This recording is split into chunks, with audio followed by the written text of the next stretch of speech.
Assalamualaikum warahmatullahi wabarakatuh and a very good morning.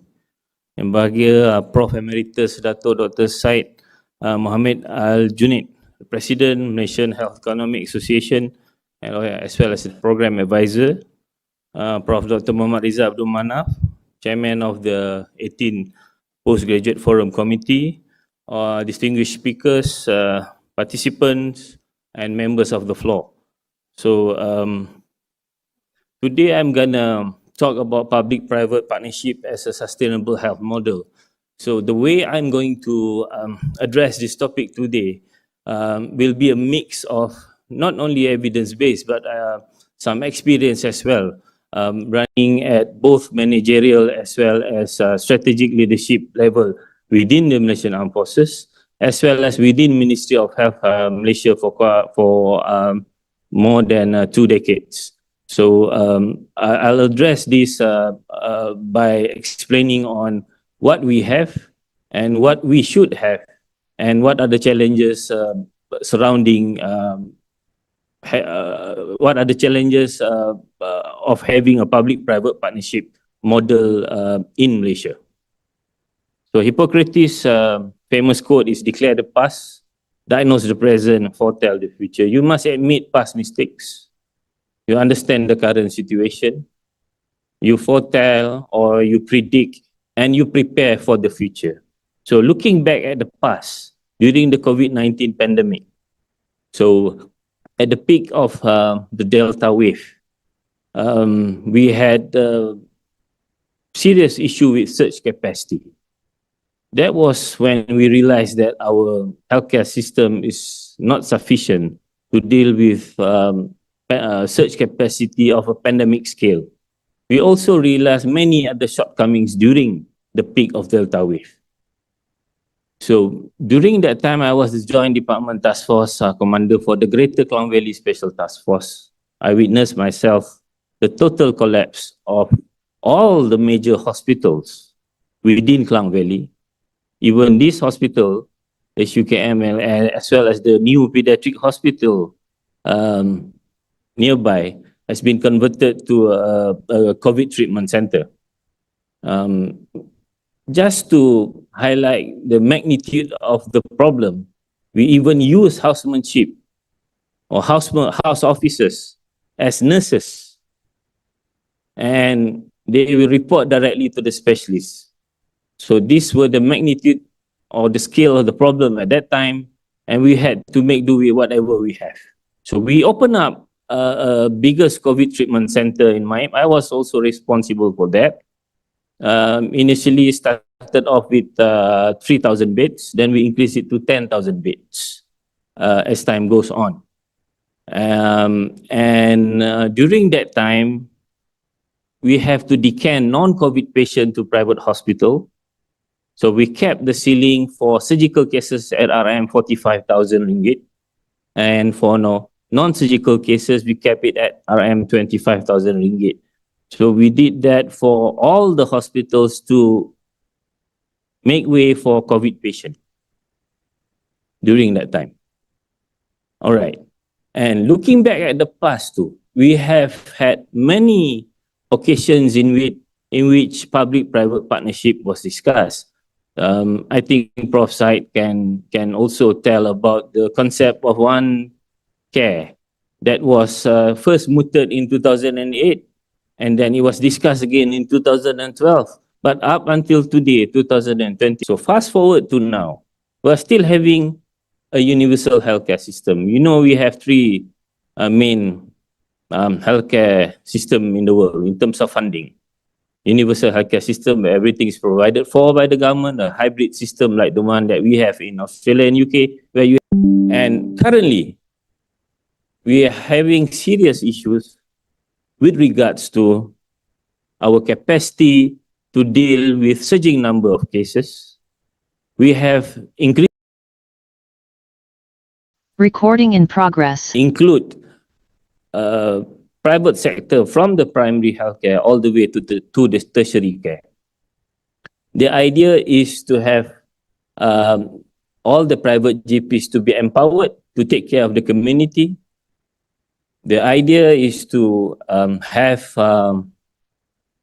a private hospital to take care of, I would say, lower risk cases, while government hospital should be focusing on higher risk patient, because in Malaysia it is the other way around. I know in states, they will be, you know, when they first came for a military exercise in 2011, I have 1 hour, right? Moderator, yeah, okay, yeah. So don't worry, I will usually speak a lot for the first slide, and then I will just go quickly on my next slide. The first time the US military came for military exercise for Korea strike, so they are covered under TRICARE insurance. So at that time, we were using, I was involved in 2011. So it was the first time ever that we used live ammunition. And they deployed 2 battalions, close to about 1,600 people here using live ammunition. And they are only covered by TRICARE insurance. The only TRICARE approved hospital in Malaysia is Prince Court at that time, Prince Court Hospital. So we discussed about the aeromedical evacuation protocol. And they asked me if they have head injury, they have severe heat stroke cases and all that. Where would they want, you know, where will they send their patients to, or soldiers to? I said, don't send them to Prince Court. Prince Court will reject them and send them to HKL. So they were shocked to listen to this, because in states, it's the other way around. The private hospital has all the top-notch care, all the best care, and they have the capability to basically treat riskier cases more than anything. But in Malaysia, it is the other way around. If you are terminally ill, if you are not, you know, mainly even if you have insurance coverage, you will exhaust all your insurance coverage, and in the end, they will still send you to public hospital. So I told them that if you have any neuro cases, the best place to go is HKL. It's not Prince Court. Took me quite some time to convince them. They went for a visit in HKL and all that. They went to Prince Court. True enough, I was right. Prince Court said, no, don't send to us. We will send to HKL. So they end up exercising, sending the Black Hawk to land on the football field in HKL. And during the real exercise, we had 6 casualties, all heat stroke cases, were sent to HKL. So this is the situation in Malaysia. So looking at the future, we need to have a solid public-private partnership to address a lot of the challenges and issues, which I will outline on my next slide. So the health ecosystem in Malaysia, we would like to believe that we have a multidimensional, multi-modalities, and a holistic, as well as a comprehensive health services. But based on current definition, based on the previous pandemic, where most likely the source comes from wild animal, we do not have a holistic as well as a comprehensive health services. Mainly because we are only focusing on population health. Even within the population health domain, we are focusing mainly on curative and curative only. We're building more and more hospitals. We are neglecting our preventive aspect. We are neglecting our rehabilitative aspect. This is true. And I'm speaking from not only experience, but also facts. We are also not integrating our animal health component and environmental health component into one system. So I just came back from regional expert roundtable discussion. We have regional expert roundtable discussion among ASEAN countries, hosted either by Johns Hopkins or RSIS or NUS, Singapore. The sitting is once every 2 months. And one of the things that we learned from our neighbor in Singapore is that they have established a CDC. And their CDC, they have the whole animal health expert as well as environmental health expert together with the population health expert under the umbrella of the CDC. So this is the future, because problems within the animal health sector, problem within the environmental health sector will definitely have impact on our population health. So I think we have one health university network in Malaysia. Okay, but we still do not practice one health principle within our healthcare system, like it or not. This is the truth. All right. I have mentions about the universal hybrid as well as insurance-based system. And my question now to all of you is, with regards to the Malaysian health system that we have now, where everything is provided for by the government, is it sustainable? So from gross perspective and personal experience of many, I'm talking about my soldiers. I serve in the armed forces. Plating used to be free. Implants used to be free.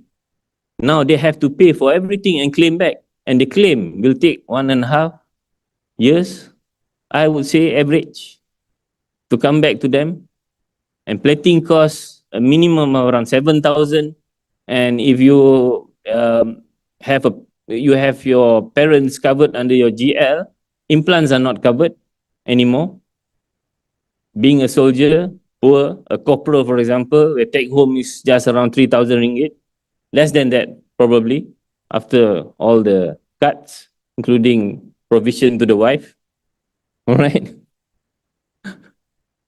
And they have to pay 25K for their parents' angiogram procedure with stenting, with 2 stents. Imagine how are we going to afford that? How are they going to afford that? We are having that problem.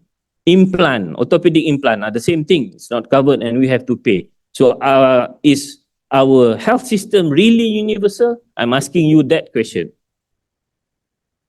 By the way, definition of universal healthcare system by WHO, Malaysia does not fit into that definition, because we only provide fully subsidized, not fully, I would say partially subsidized now, because of the facts that I have just mentioned. Partially subsidized healthcare to the citizen of Malaysia. Based on WHO definition, universal healthcare access means to everyone, including the immigrant, illegal immigrant, legal migrants, I don't know. So that is the definition of universal healthcare. So we do not fit into that, but we would love to claim that we have universal healthcare system. I'm not saying all is bad. We've been doing good over the last few decades. I would say that we have achieved significant milestone. We have one of the best health system in the region, but we are now having problem of stagnation at one place, and we are not moving upward, but rather backward, because of the issues that I will discuss shortly. I have mentioned about the Malaysia's health burden on your left, my left, or your left as well, is the adult prevalence of non-communicable diseases. On your right is the adolescent. Both are time bombs. And we will have problems over the next few decades of increasing health burden, but we have the same amount of funding every year. Let's look at the Malaysia's healthcare expenditure. So in 2011, okay, we focus on the development expenditure first.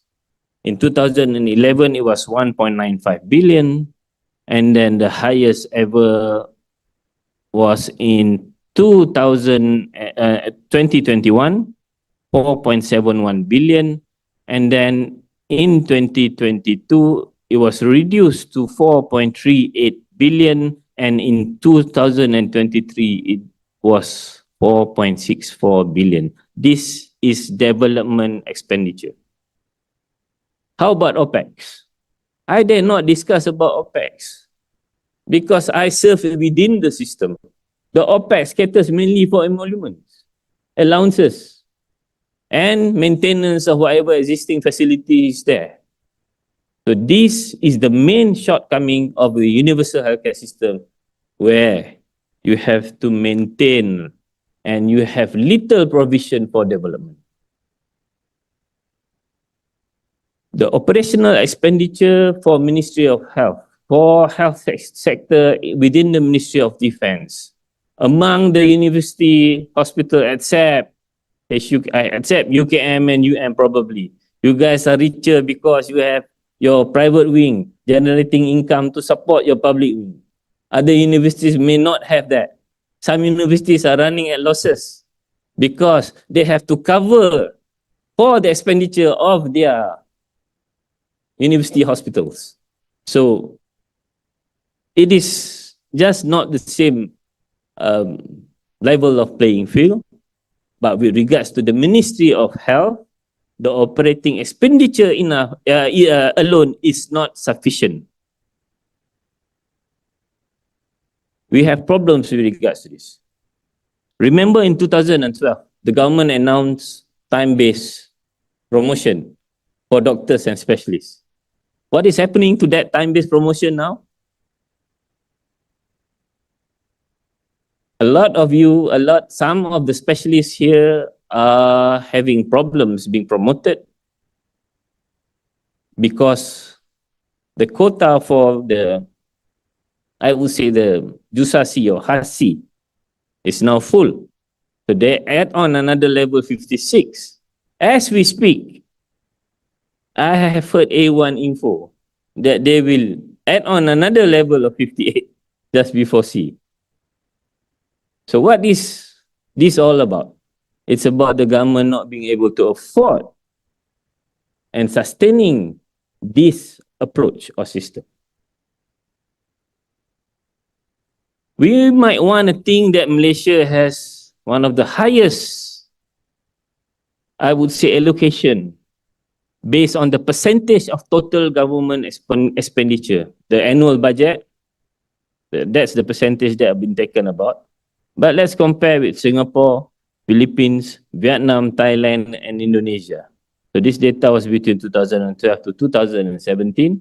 I managed to Google some over the last, I would say 2 years. It's more or less the same.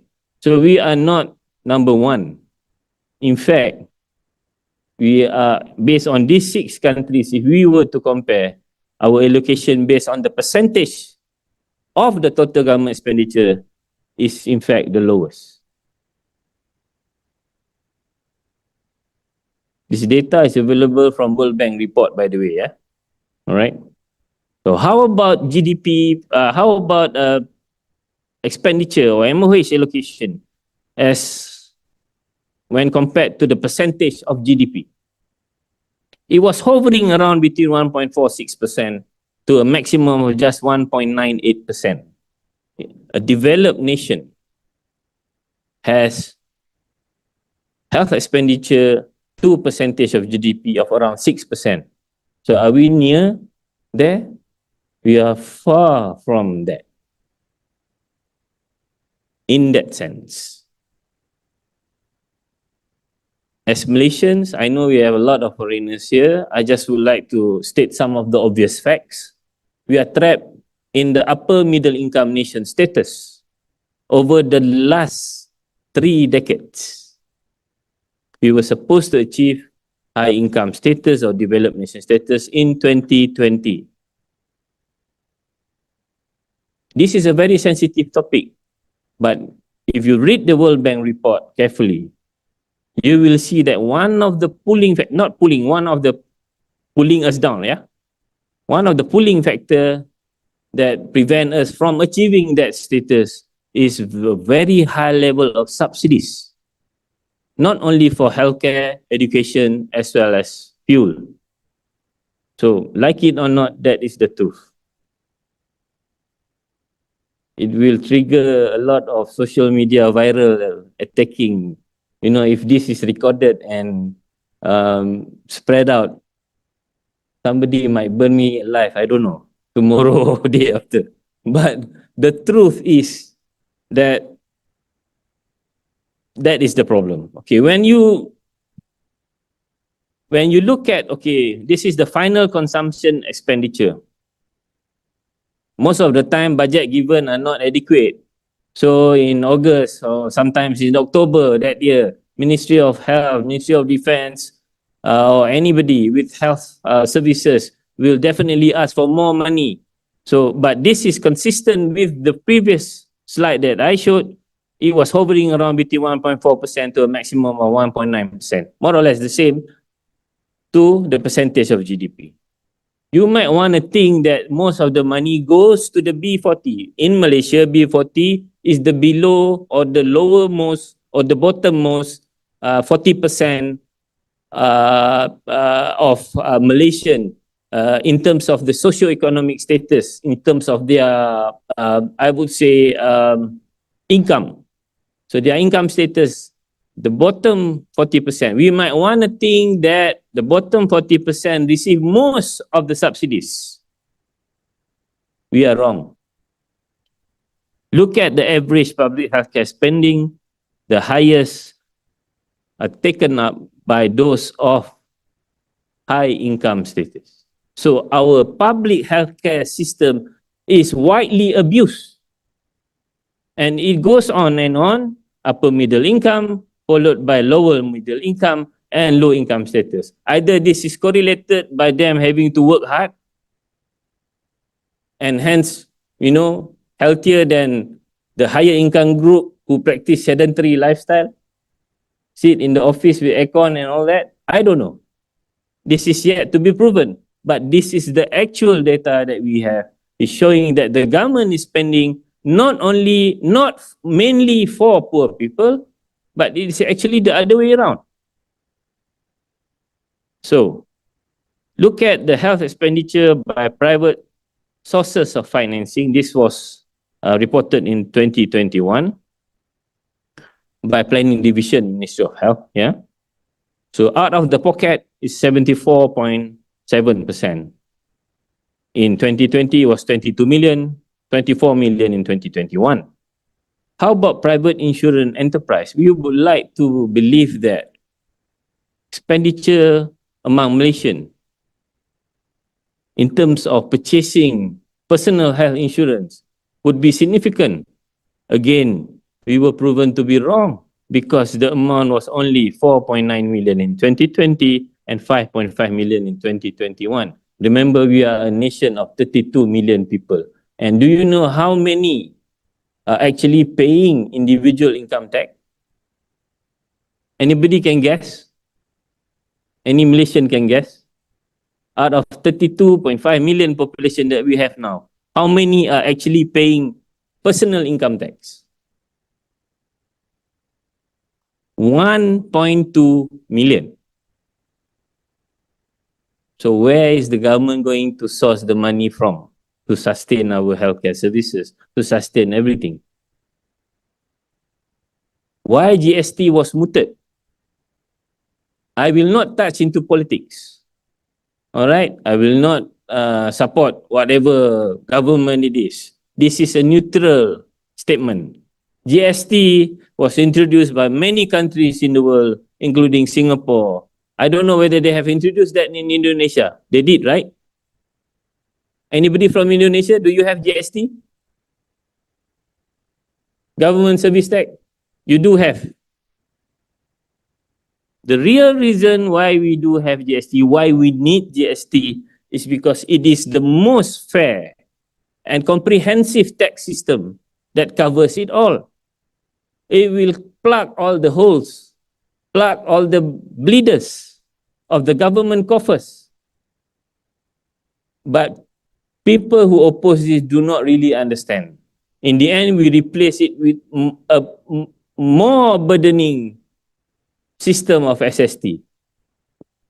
So we have that. This is a whole lecture altogether by an economist. I am not an economist, but I read about it, discussed about it with some of my friends who are in the EPUs. They explained to me that these are the differences between different type of tax and why we are having problem.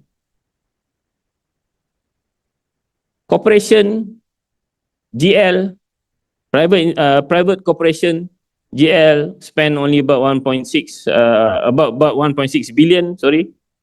And then in 2021 it's 1.5.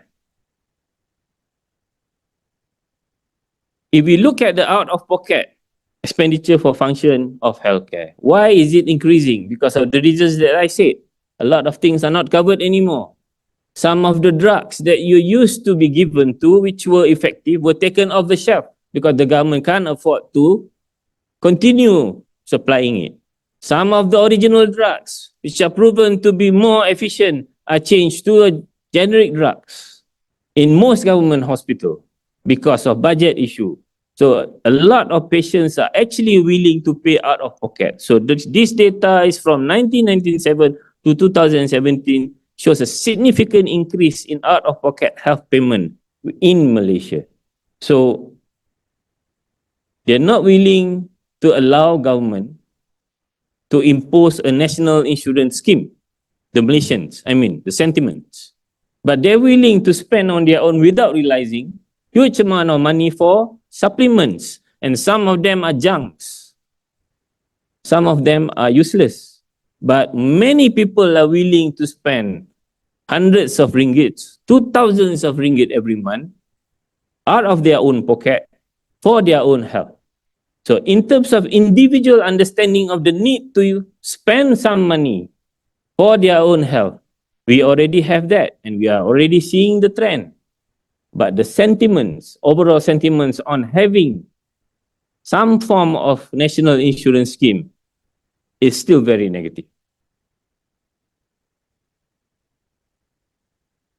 Number of public and private hospital, if you look at this, all right, the next slide is on the number of beds, because this is not the true reflection of the capacity. But you look at this and you know that it is basically comparable. But most of the resources, not most of the patient, almost 100% of the patient with critical illnesses, difficult cases, even simple low-risk cases, all flock into public hospital. Only those with money who are able to pay themselves, or those who are covered by insurance, those who have GL from private corporation are going to the private healthcare system. Number of beds, of course, you can see that the number of beds is when you go for a number of beds, then you see most number of beds are in the public hospital. So this is a number of hospital beds in thousand, yeah. So in 2017, it was 42,300, then compared to 14,800 in the private sector.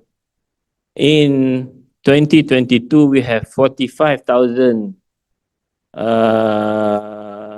beds in the public hospital and about 17,000 in the private hospital.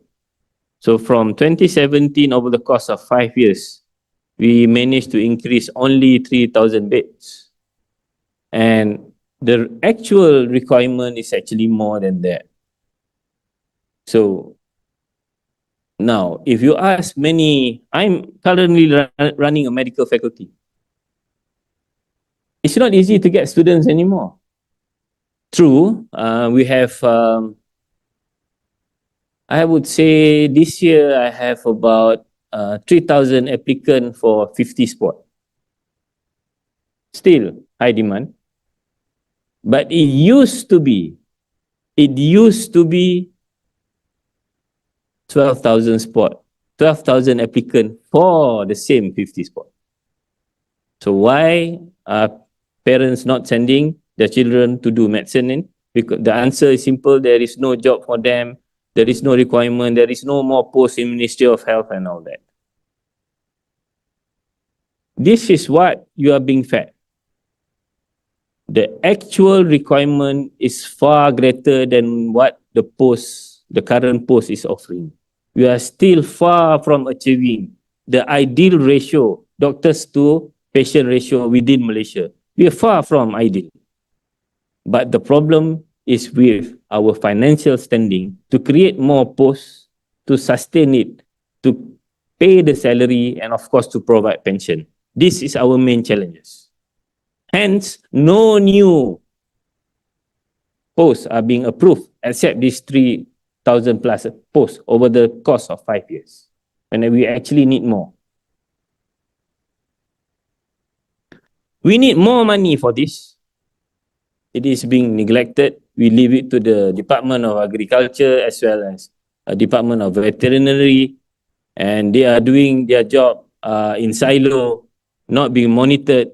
Our counterpart in CPRC, Ministry of Health, whenever they have problem with regards to animal, they just pick up the phone and inform their counterparts in the Ministry of Agriculture as well as veterinary department, to deal with it.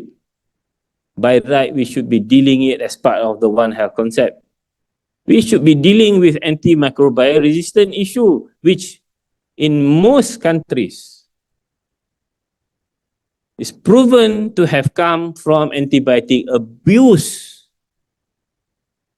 in poultry industry, in livestock industry. But we are neglecting it. We have rules and laws for it, but our enforcement is very poor with regards to it. So we do have problem. Why I'm saying the enforcement is poor? From time to time, you read every year, you will get information in newspaper. It's an open source anyway, that Singapore suddenly stopped the import of our livestock because they detected high level of antibiotics within the poultry. So this is not a secret. Everybody knew about it. So are we doing enough? No, we are not doing enough. During COVID-19, we talk about food security. We warned the government about food security back then. As part of the task force, we did military health appreciation process, a very in-depth planning process to provide solution, as well as assessing all the risks related to the COVID-19 pandemic. One of the risks that we detected was water safety and food security. We have that problem. True enough, right after the pandemic, we have severe shortage of eggs, rice, and a lot of others. And mind you that we are not monitoring the source of our raw water with due diligence.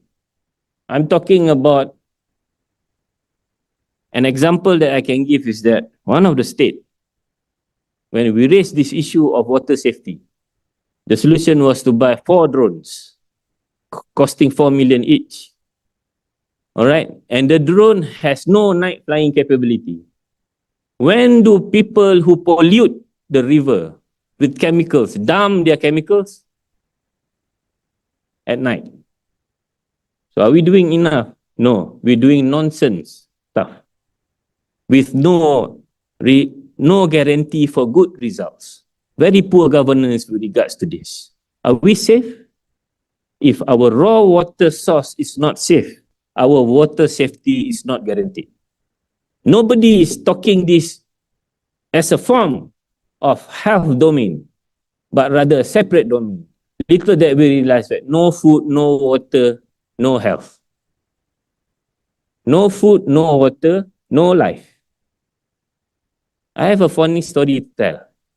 This is with regards to our counterparts from Indonesia. So, Indonesian military is known to be very, I would say, not aggressive, very fit. Yeah, island nation of what, 280 million now? So, when you have that many people, you can line up. First, you eliminate all the short ones.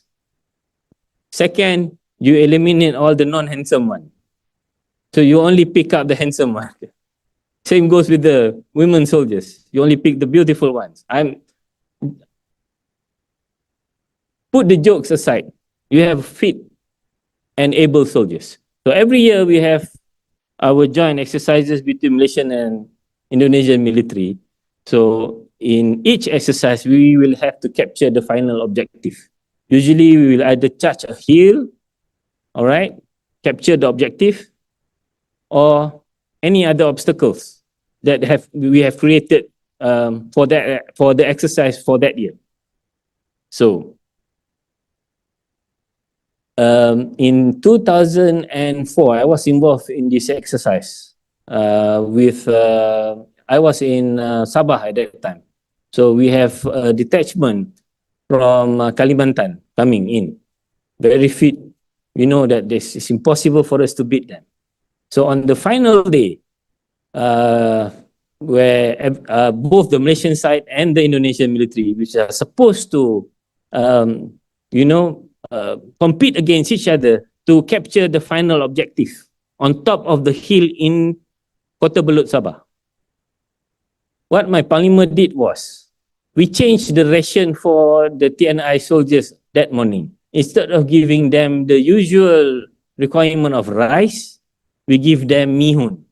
So to them, mihun is nothing. They need rice for everything. So without rice, that day, we managed to beat the Indonesian soldiers and capturing the final objective. Just because of rice. I'm just giving one example. It was an actual incident, by the way. The Indonesian side didn't take offense. They just laugh at it. It shows that in our region, if we take away the rice, that's it. We become weak. We do not have the energy. So the Indonesian soldiers were like this, carrying the weapon, because why? We were giving them mihun for that day. Mihun is not, how, when I look at them, this is the amount of rice they are taking, as big as the hill that they are about to charge, with some vegetables. That's it.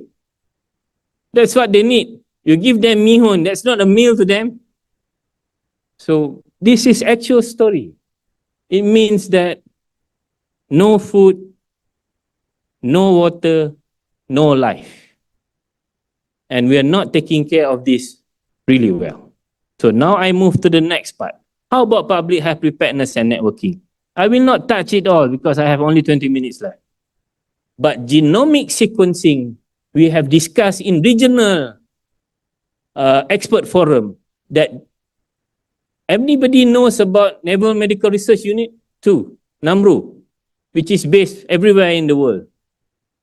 How do you think they are able to come up with one small machine? I have access to do 2 of these machines. You put a drop of blood and you can diagnose 168 different diseases, mainly deadly diseases. We have diagnosed Langya virus, we have diagnosed Nipah virus, we have diagnosed melioidosis, we have diagnosed hepatitis, we have diagnosed malaria, all from one single small portable machine. This is only possible with enough surveillance data of molecular epidemiology. Only with genomic sequencing, you are able to pinpoint, you are able to have pinpoint accuracy to have on-site diagnosis. So this is the future in terms of public health preparedness and networking. What are we doing as a region? Do we share data? I doubt we share data. On the military side, we share data frequently with our counterparts. But from the Ministry of Health side, let me tell you, there is no data sharing even within the country. We can't even get the data within the country. So we need to improve on this, develop this molecular sequencing surveillance, and we will be able to achieve greater height in terms of preparedness. Diagnosis is the key to response. If we fail to respond and we are depending to others for diagnosis, there comes a problem. Second thing I would like to bring your attention to is the Biological Weapon Convention. BWC was pushed to us. Little that we realized that we have a say in this. Each country, when received the draft from the superpowers or some of our counterparts, they will put every single thing in it. Even dengue, malaria, they will put in it. Do you know the repercussion of putting it in the Biological Weapon Convention table in your country? You're not allowed to keep it in the lab. You're not allowed to isolate it. You're not allowed to study it in your lab unless you have a BSL 3 or 4 lab. This is the repercussion of this. But many countries in ASEAN, sign it without realizing that the repercussion of this will be upon the university, mainly university. Because National Public Health Lab are usually, they fulfill all this. And to renew the license every year will cost you millions just to get re-certification by international bodies. This is the outcome of that. Environmental health requires a lot of money. How about health technology? I have mentioned about rapid, accurate point of care diagnostic. This is based on nothing else, not serology, nothing else but molecular sequencing or genomic sequencing. We must have that. You know, AI and machine learning is the future. We're going into that. Digitalization in healthcare, especially within public health sector, is a must. I remember during the peak of pandemic COVID, when I held the position of the Joint Department Task Force Commander, I said I need the report by 7 a.m. the next day, every day, on the fresh new cases. It's impossible, doctor. Why? It's too long. What do you mean too long? We had to print the Excel sheet in all the PKDs. Then I realized we have e-COVID. We have a lot of electronic system in place. Why not use it? It is just not user-friendly. It's just not standardized. We are having problems with it. So this is the thing that we need to improve in order to move forward. Robotic surgery is the future. We would like to have portable isolation triaging center. If you have an outbreak in Malaysia now, the triaging center would be the A&E. If you have a deadly airborne threat, would it be smart for you to be triaging all your patients within the hospital compound? No, you should be triaging them away from hospital compound. Do you need portable isolation triaging center? We do need. And last but not least, patient-centered care. Why is this important? We need to ensure that the patient is well informed. We need to ensure that the patient receive good continuum of care. This is what I mean by what is needed. So I will go to the next slide. Why public-private partnership is more sustainable? I have talked about resource efficiency. Imagine if you have a child, premature baby, delivered. So in hospital Kuala Lumpur, requiring a portable ventilator, if we have a national insurance scheme that covers both the public and private, with a very clear set of rules and methods of governance on how to use it, we can actually send the patient over to the private side, rather than sending the patient all the way to north of Malaysia, Perlis. That's what is happening now. If you have lack of ventilators, you're sending the patient all over Malaysia, as long as it is public hospital. When you have a private hospital just next door, but you have to send the patient to only public hospital. So why not we share the resources? Why not have a national insurance scheme? It is easier said than done, but it has been done in many countries in the light of New Zealand, Australia, Singapore. Why not we do it? If they succeed, why not us? Again, cost sharing. We can share costs with regards to capex, development expenditure, with regards to operational expenditure. If you clearly divide between the public and private, with regards to high risk, taken care by the public hospital, lower risk, or more or less follow-ups and all that is given to the private sector, the government is not losing money. We will actually use resources efficiently. This is the way to go. And access to new technology, development expenditure will be tremendous because of this partnership. Innovation and expertise. You know why US produces vaccine, produces most of the drugs. It is because of the system that they have in their country. There is no federal government per se. The federal government has power only in three things, three matters: defense, foreign policy, monetary policy. They have 50 states. It is actually a union of 50 different autonomous states. The governor can decide on anything else other than these three. Within each state, they have counties, under each counties, they have different civil societies as well as local authorities. Every one of them is autonomous. I'm not saying that this is the perfect system because it has proven to be a chaos during COVID because no law and order is taking place. But it is good for competition and innovation. So because of this, each state will have their own university. So they have their own funding. They have funding for innovation from each state, not from federal government. So they have different type of initiative and innovation. They have different type of tax structure. So they innovate stuff.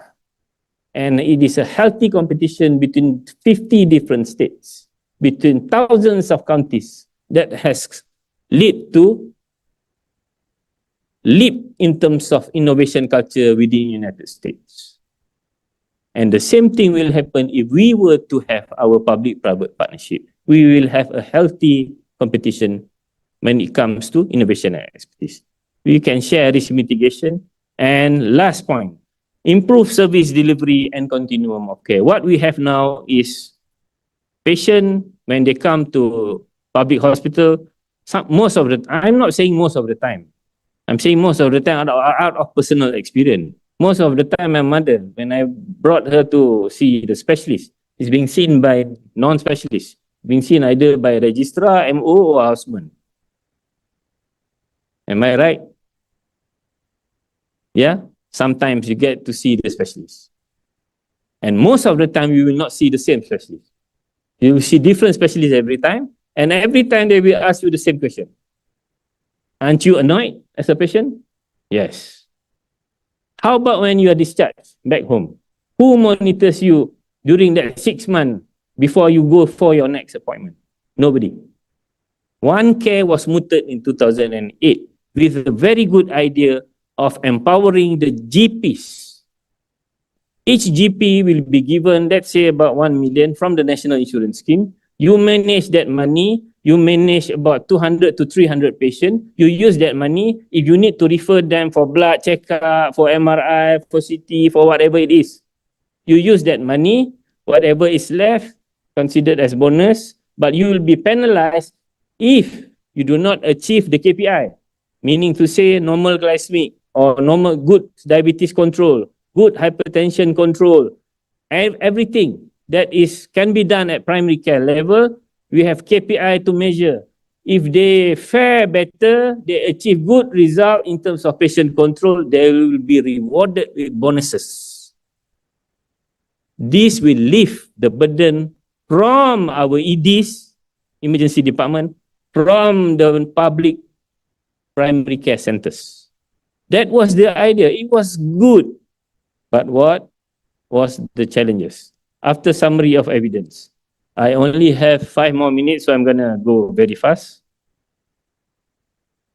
You can read this. All these evidences which support. WHO said that public-private partnership strengthen health system and health outcome. And World Bank have published series of case studies and analysis of performance-based contract in healthcare with evidence supporting the benefit of public-private partnership in enhancing service delivery and efficiency.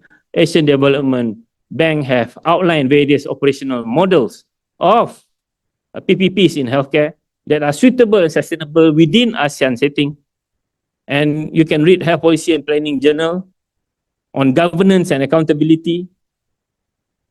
Global Fund Strategy also published a report and multiple countless publications on public-private partnership in Lancet, including a meta-analysis in 2023. I will finish with this slide. We have a flip-flop in policy. Why? Because we have frequent change of government.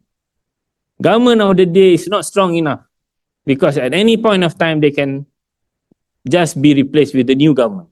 We have 3 prime ministers over the period of 5 years. And we don't know how long will this government, current government, last.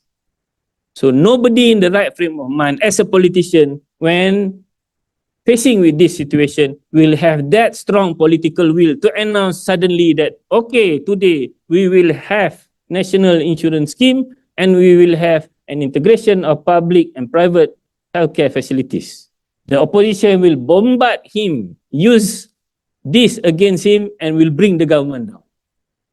This is our main and most important challenge. How to make sure that this agenda is pushed forward? We need a very strong and solid government. That's it. Economic of effort.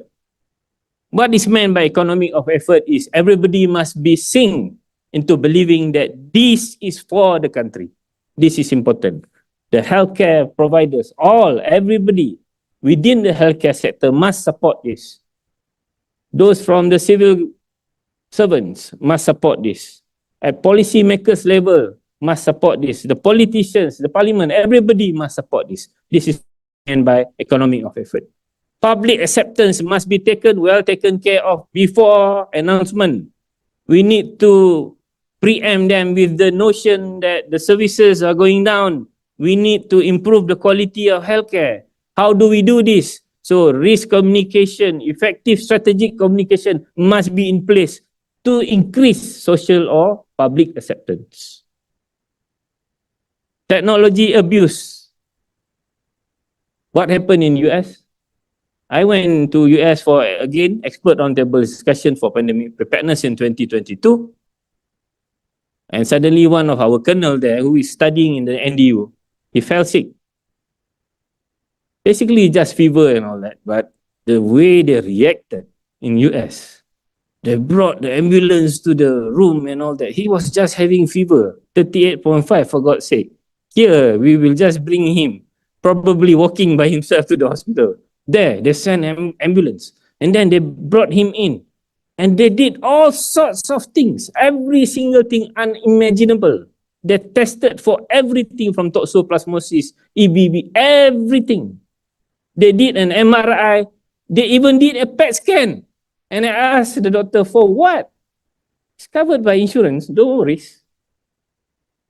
Technology abuse is one of the challenges that we must address if we were to implement public-private partnership. Remember, the main goal and objective is to save government's money, is to have resource management efficiency, so not to waste money. So we must remember that. It must be economically viable.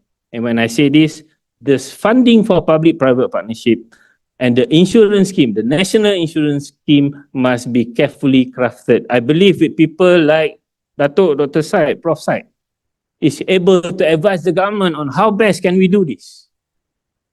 Why go further? Just go across the causeway, learn from our neighbor and get their input on how they... I know we can always argue this is a small island state, the same argument.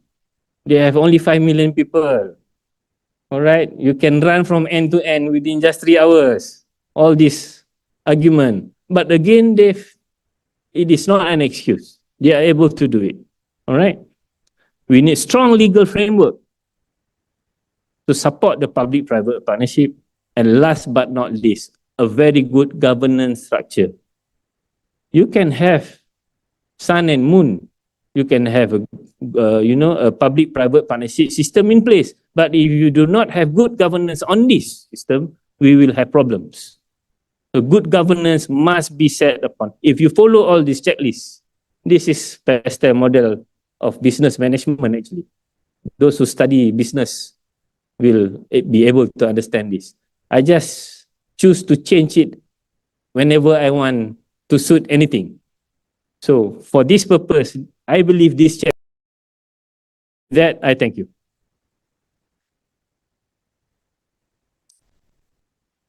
By the way, just to show, look, one, the Australia health landscape, it's covered by a hybrid model. So they have the tertiary care. They group together the specialist and residential care together for the reason that I have mentioned. Specialists, when they discharge patients, they are not following them up. So they have the term of residential care. And a team of mobile primary care physician, trained primary care physician, are going from house to house, or private GPs within the community will be taking over the follow-up job of a tertiary center. So that is the first tier. Second tier, what do they have? They have primary health and community care. It is different from residential care for a reason, for continuum of care. Those who are uncomplicated diabetes, uncomplicated hypertension, with normal renal function, does not requiring insulin and all that, do not flood the hospital. You will be treated only in this second tier. How about the third tier? Health promotion and prevention. We're lacking in this, aren't we? But it is part of the system that is covered under the hybrid model. Meaning to say, it is not only covered by public funding, it is also covered by the insurance to have some of this preventive action, health promotion, all right, to be covered by the private funding. That's the beauty of this system. What's the last one? Determinants of health. So all the determinants of health are also covered up to the level of, no joke, SPA is covered. SPA is covered if you need it. You just go and see a psychiatrist. Okay, you say you have some PTSD because prof side marah you dekat faculty, you're doing PhD under him. All right, you say you have PTSD, takut jumpa prof side, you're worried, every time. So I need SPA to help me relax. Based on the recommendation by the psychiatrist, the private sector even cover for some determinants of health. You need gym activity, you need increase, you need personal trainer and all that, it's covered. So this is the beauty of public-private partnership. It goes beyond the horizon, the opportunity are endless. People need to see this, to accept this concept. Thank you very much.